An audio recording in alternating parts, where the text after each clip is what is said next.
دوستو آج کی اس ویڈیو میں ہم بات کریں گے قوم عاد کے بارے میں۔ آپ سے گزارش ہے کہ ویڈیو کو پورا دیکھیں اور ہمارے چینل کو سبسکرائب کریں۔ طوفان تھمنے کے بعد جب حضرت نوح علیہ السلام کشتی سے اترے تو انہوں نے اپنے تینوں بیٹوں کو دنیا کے مختلف حصوں میں روانہ کر دیا تاکہ دنیا میں دوبارہ سے انسانوں کو آباد کیا جا سکے۔ حضرت نوح علیہ السلام کے بیٹے سام نے عرب کی طرف ہجرت کی جہاں پر ان کی نسل پروان چڑھی، اسی لیے ان کو سمیٹک ریس بھی کہا جاتا ہے۔ سام کا ایک بیٹا تھا ارم اور ارم کا ایک پوتا تھا عاد، جس کی وجہ سے وہاں ایک شہر آباد ہوا جس کی نسبت سے یہ لوگ اہل ارم کہلائے۔ یہ لوگ احقاف میں 13 قبیلوں میں آباد تھے۔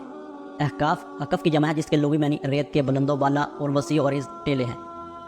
یہ صحرا یمن میں عمان اور حضر موت کے درمیان واقع ہے۔ اسے الربیع الخالی بھی کہتے ہیں۔ یہ صحرا اللہ تعالیٰ کی بزرگ و برتری کی کھلی نشانیوں میں سے ہے اور اہل دنیا کے لیے عبرت کا نشان بھی۔ اس وادی کو دیکھ کر گمان بھی نہیں کیا جا سکتا کہ یہ کسی زمانے میں دنیا کا سب سے زیادہ سرسبز و شاداب علاقہ تھا، جہاں بے شمار پھلوں اور پھولوں کے وسیع باغات، ٹھنڈے پانی کے چشمے، آبشاریں اور بلند و بالا عمارتیں تھیں، جس میں دنیا کی سب سے زیادہ طاقتور، مالدار اور شاندار ثقافت رکھنے والی قوم عاد آباد تھی۔ قوم عاد دنیا کے سب سے لمبے اور طاقتور لوگ تھے۔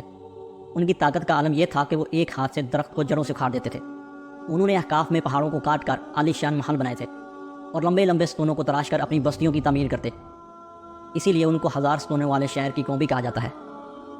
شاید یہی وجہ تھی کہ وہ اتنے بڑے بڑے ستون بناتے تھے، کیونکہ وہ خود بھی جسامت میں بہت بڑے تھے، جیسے کہ قرآن مجید میں آیا ہے: اے نبی صلی اللہ علیہ وآلہ وسلم، کہ آپ نے نہیں دیکھا کہ آپ کے رب نے قوم عاد کے ساتھ کیا سلوک کیا، یعنی ارم والوں کے ساتھ، جو قد و اقامت میں ستونوں جیسے تھے اور طاقت میں ان جیسے دنیا میں لوگ پیدا ہی نہیں کیے گئے تھے۔ میں آپ کو اہل عاد والوں کی جسامت کے متعلق کچھ اور بھی بتانا چاہتا ہوں۔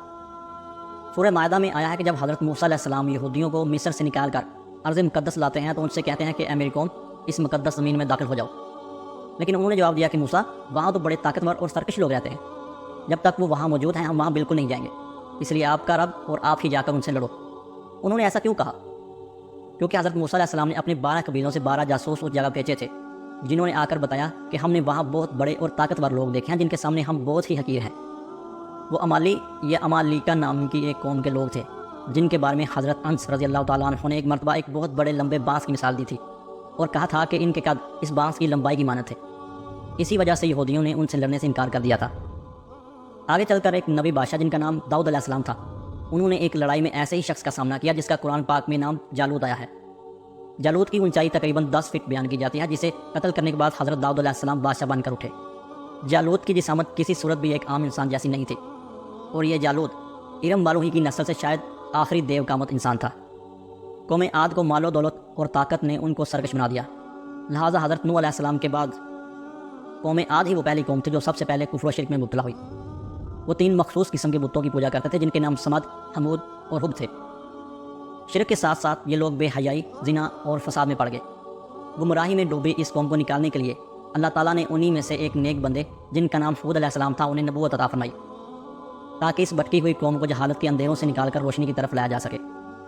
حضرت ہود علیہ السلام مسلسل 50 سالوں تک اپنی قوم میں تبلیغ کرتے رہے اور انہیں ہر طرح کی برائی سے روکنے کی پوری کوشش کرتے رہے، لیکن کسی نے ان کی بات نہ مانی۔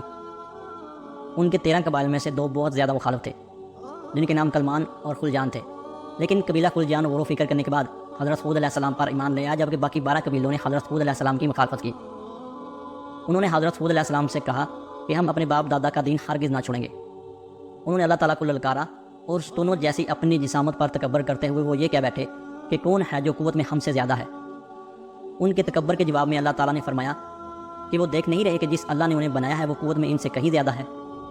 یہاں سے ان پر آنے والے عذاب کا دور شروع ہوتا ہے۔ کئی دنوں تک احقاف میں بارش نہ ہوئی، نہریں خشک ہو گئیں اور ہر طرف کھیت کھلیان سوکھنا شروع ہو گئے، جیسے کسی قحط کا آغاز ہو۔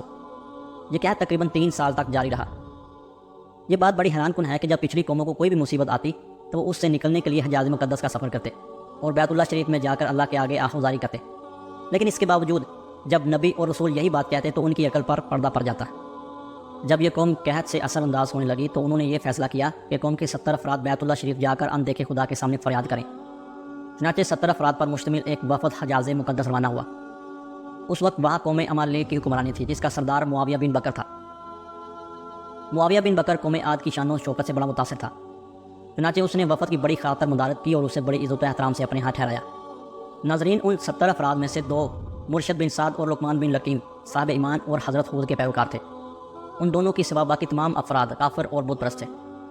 معاویہ نے ان کی اعزاز میں رقص و سرور کی محافل کا اہتمام کیا اور تقریباً 1 ماہ تک یہ لوگ اپنے آنے کا مقصد بھول کر عیش و عشرت میں پڑے رہے۔ جب قیام کافی لمبا ہوا تو معاویہ بن بکر کو ان کے جانے کی فکر ہوئی، لہٰذا اس نے ناچنے گانے والیوں کے ذریعے اشعار کی صورت میں ان کے آنے کا مقصد یاد دلایا، جس پر وفد کو ہوش آیا۔ تاریخی کتب میں ہے کہ اس موقع پر وفد میں شامل ان دونوں مومنوں نے انہیں سمجھانے کی کوشش کی کہ حضرت حود علیہ السلام پر ایمان لے آؤ، لیکن وہ نہ مانے۔ وفد بیت اللہ شریف گیا اور بارش کی دعا ماننے لگا۔ جیسے ہی انہوں نے دعا شروع کی تو اللہ تعالیٰ نے آسمان پر 3 رنگوں کے مختلف بادل بھیج دیے، جن میں ایک سفید، دوسرا سیاہ اور تیسرا سرخ تھا۔ انہوں نے سوچ بچار کے بعد سب سے سیاہ بادل کو اپنے لیے پسند کر لیا، جس کے ساتھ باقی دونوں ٹکڑے آسمان سے غائب ہو گئے۔ وہ بادل آسمان پر آہستہ آہستہ چھانا شروع ہوا اور لوگ اپنی دعا کی قبولیت پر خوش تھے اور سمجھتے تھے کہ اب خشک سالی ختم ہو جائے گی۔ پوری قوم خوشیاں منا رہی تھی، لیکن ادھر حضرت حود علیہ السلام سمجھ گئے کہ یہ عذاب الہی ہے۔ انہوں نے ایک بار پھر اپنی قوم کو مخاطب کر کے فرمایا، میری قوم، یہ اللہ کا عذاب ہے جو تم پر نازل ہوا چاہتا ہے۔ پھر انہوں نے اللہ تعالیٰ کا فرمان انہیں سنایا، نہیں بلکہ دراصل یہ ابر وہ عذاب ہے جس کی تم جلدی کر رہے تھے۔ یہ ہوا کا طوفان ہے جس میں دردناک عذاب چلا آ رہا ہے، جو اپنے رب کے حکم سے ہر چیز تباہ کر ڈالے گا۔ اللہ تعالیٰ نے تیز آندھی کا یہ عذاب 7 راتوں اور 8 دنوں تک مسلسل جاری رکھا۔ آندھی نے کسی ایک کو بھی نہ چھوڑا۔ یہ ایسی ہوا تھی جو لوگوں کو اٹھا اٹھا کر ایسے پھینک رہی تھی جیسے وہ جڑ سے اکھڑے ہوئے کھجور کے تنے ہوں۔ یہ ہوا خارے کے پاس پہنچی، غاروں کے اندر، پہاڑوں کی گھاٹیوں میں، چوٹیوں پر، گھروں، محلات اور قلعوں کے اندر، سب کو فنا کر ڈالا۔